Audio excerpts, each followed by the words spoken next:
सभी का स्वागत करती हूँ सलोनी वर्मा स्टडी पॉइंट पे। आशा करती हूँ आप सभी स्वस्थ होंगे। चलिए क्लास को स्टार्ट करते हैं। तो आज हम पार्ट 2 करने वाले हैं, जो हमारी यूनिट नंबर 5 है।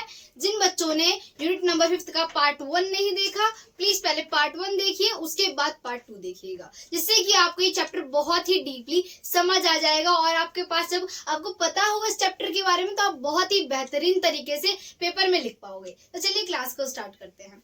आपको पता है मैं क्लास स्टार्ट करने से पहले आपके लिए बहुत ही बेहतरीन कोड लेके आती हूँ, जिससे कि आप मोटिवेट हो सके और आपको अच्छा लगे वीडियो को देख के। तो चलिए स्टार्ट करते हैं।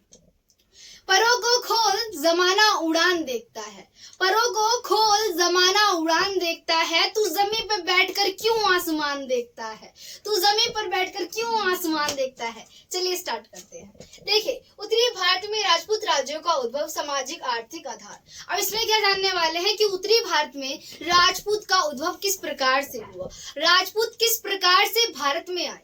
कुछ मानते हैं कि जो राजपूत हैं वो स्वदेशी हैं। मैम स्वदेशी क्या होता है, नहीं समझ आया? स्वदेशी यानी कि मूल निवासी हैं, भारत के ही निवासी हैं, भारत में ही रहते थे। परंतु कुछ इतिहासकार ये मानते हैं कि ये विदेशी हैं, यानी ये विदेश से आए हैं भारत में, फिर भारत की नागरिकता लेके ये भारत में ही रहने लग गए।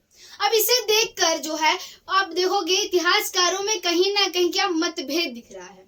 मतभेद यानी विचारों की लड़ाई, विचारों में होड़, है ना। तो इसमें क्या है, देखिए किन किन चीजों को कवर करने वाले हैं। देखिए, विदेशी मूलक सिद्धांत जानेंगे हम, विदेशी मूलक सिद्धांत होता क्या है। फिर हम जानेंगे स्वदेशी मूलक, विदेशी मूलक, हाल के पर्यवेक्षक, उत्तरी भारत में राजपूत राज्यों का उद्भव। अब देखिए एक एक करके चीजों को समझने वाले हैं बहुत ही बेहतरीन तरीके से। अगर बात आती है राजपूतों की, क्या आती है बात राजपूतों की। अब आप बोलोगे मैम राजपूत क्या होता है। राजपूत का मतलब हो गया, मान लीजिए राजा जो है क्या, राजा का पुत्र, ठीक है। अब आपको मैंने बता दिया है शाब्दिक अर्थ की ये क्या है, राजपूत जो है वो एक राजा का पुत्र है। अब आप बोलोगे कि मैम ये आप बोल रहे हो कि स्वदेशी भी हैं विदेशी भी हैं, विदेशी कैसे हो गए, फिर ये जो है विदेशी कैसे है स्वदेशी कैसे है, इसका मतलब क्या है। तो देखिए अब समझाती हूँ। आपको देखने के लिए मिलेगा कि आपको 750 से लेकर 1200 ईस्वी में कई सारे आप बोल सकते हो राज्यों का उद्भव हुआ, यानी कई सारे राज्य आए और कई सारे राज्यों का पतन हुआ। कई राजा जो है शासक करने का प्रयास कर रहे थे। अब ये किसकी बात है, जब गुप्त काल का पतन हो रहा था। अब देखो गुप्त काल का पतन हो रहा है, उसके बाद क्या आपको पता है कि मुगल शासकों ने जो शासन किया था भारत पे वो 1206 में किया था।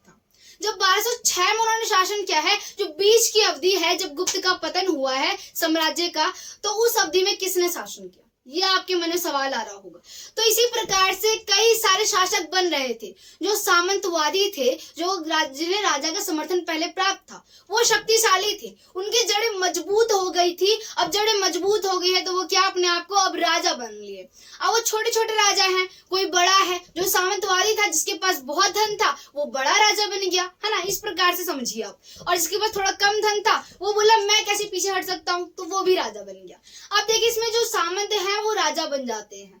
आपको मैंने बताया ये राजपूत देखने के लिए आपको मिलेगा। अब राजपूत का मतलब क्या हुआ, राजा का पुत्र, यानी राजा का पुत्र जो है राजा बनेगा, जो कि अपनी मातृभूमि की रक्षा के लिए तत्पर रहेगा, रणभूमि में उतरने से नहीं डरेगा। तो इसका मतलब ये हुआ। अब देखिए हम विदेशी का मतलब जानते हैं, स्वदेशी विदेशी। अब स्वदेशी वो अपने भारत के मूल का ही है, ये माना जाता है।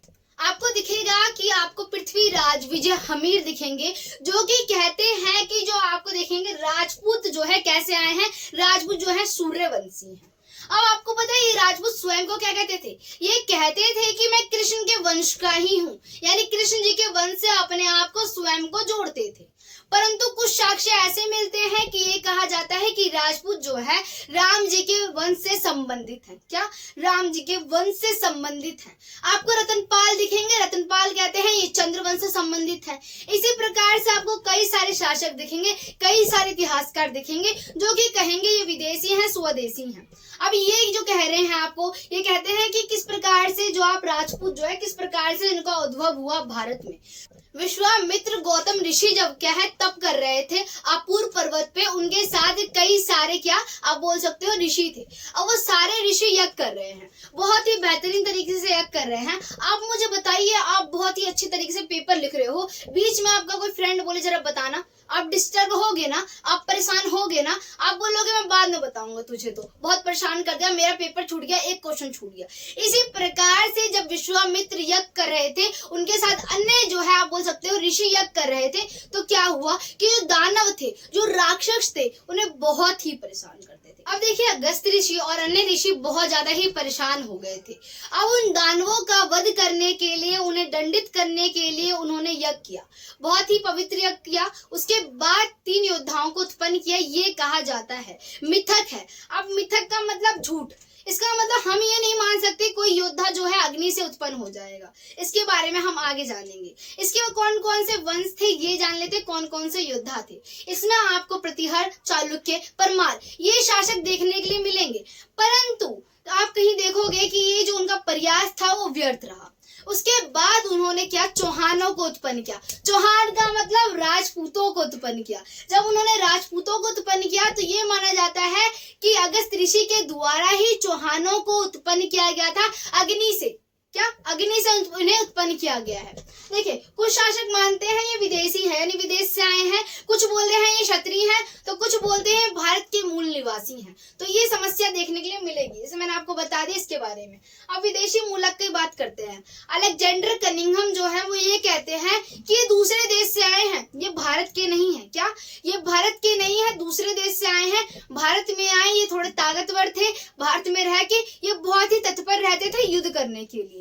ये युद्ध वाला समूह था, बहुत ही सशस्त्र समूह था, इन्हें युद्ध करना पसंद था, ये चाहते थे कि वो युद्ध करे, और धीरे धीरे ये शासक बन गए क्योंकि इनके पास समर्थन था। तो इनका ये मानना है किसका, अलेक्जेंडर कनिंघम का। तो आप देखोगे इसी प्रकार से कई सारे शासक आए, वो ये कहते हैं कि वो भारत के नहीं है, क्योंकि ये मांस खाते हैं, सनातन धर्म में मांस खाना पाप होता है, उसे दुष्य माना जाता है। कुछ ये कहते हैं कि क्षत्रिय कुल के नहीं है, क्योंकि क्षत्रिय जो राजा होते हैं वो बहुत ही ताकतवर होते हैं और बहुत ही महान होते हैं, परंतु ये राजपूत जो है।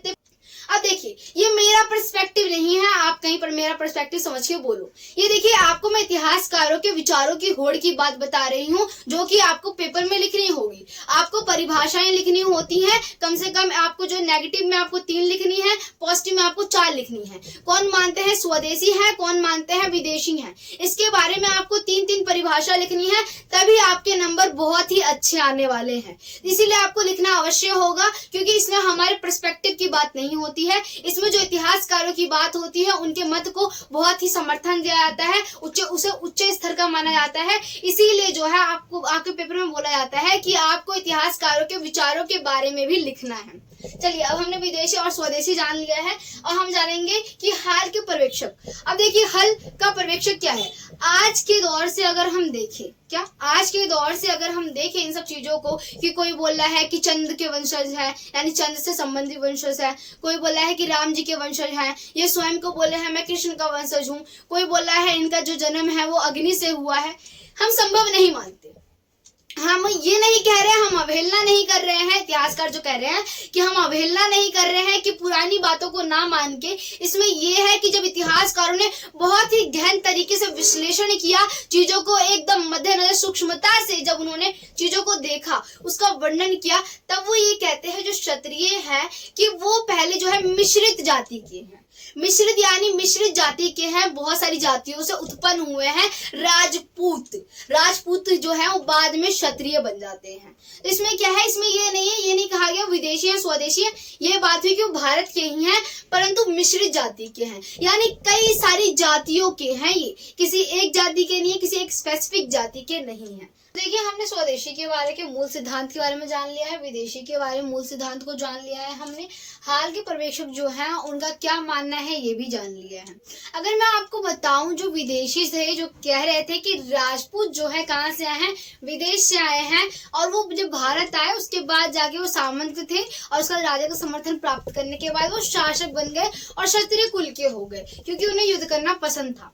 अगर मैं आपको बताऊं, जो विदेशी जो इतिहासकार हैं जो ये बातें कहते हैं उनके पास कोई मूल सिद्धांत नहीं है, कोई पक्का सबूत नहीं है जो कि वो कह सके, इसलिए अपनी बात को वो सही तरीके से प्रस्तुत नहीं कर पाते हैं। क्या प्रस्तुत नहीं कर पाते हैं अपनी बात को, वो उनकी वेशभूषा को देखकर, उनके रहन सहन को देखकर ये निश्चित करते हैं कि वो विदेशी थे।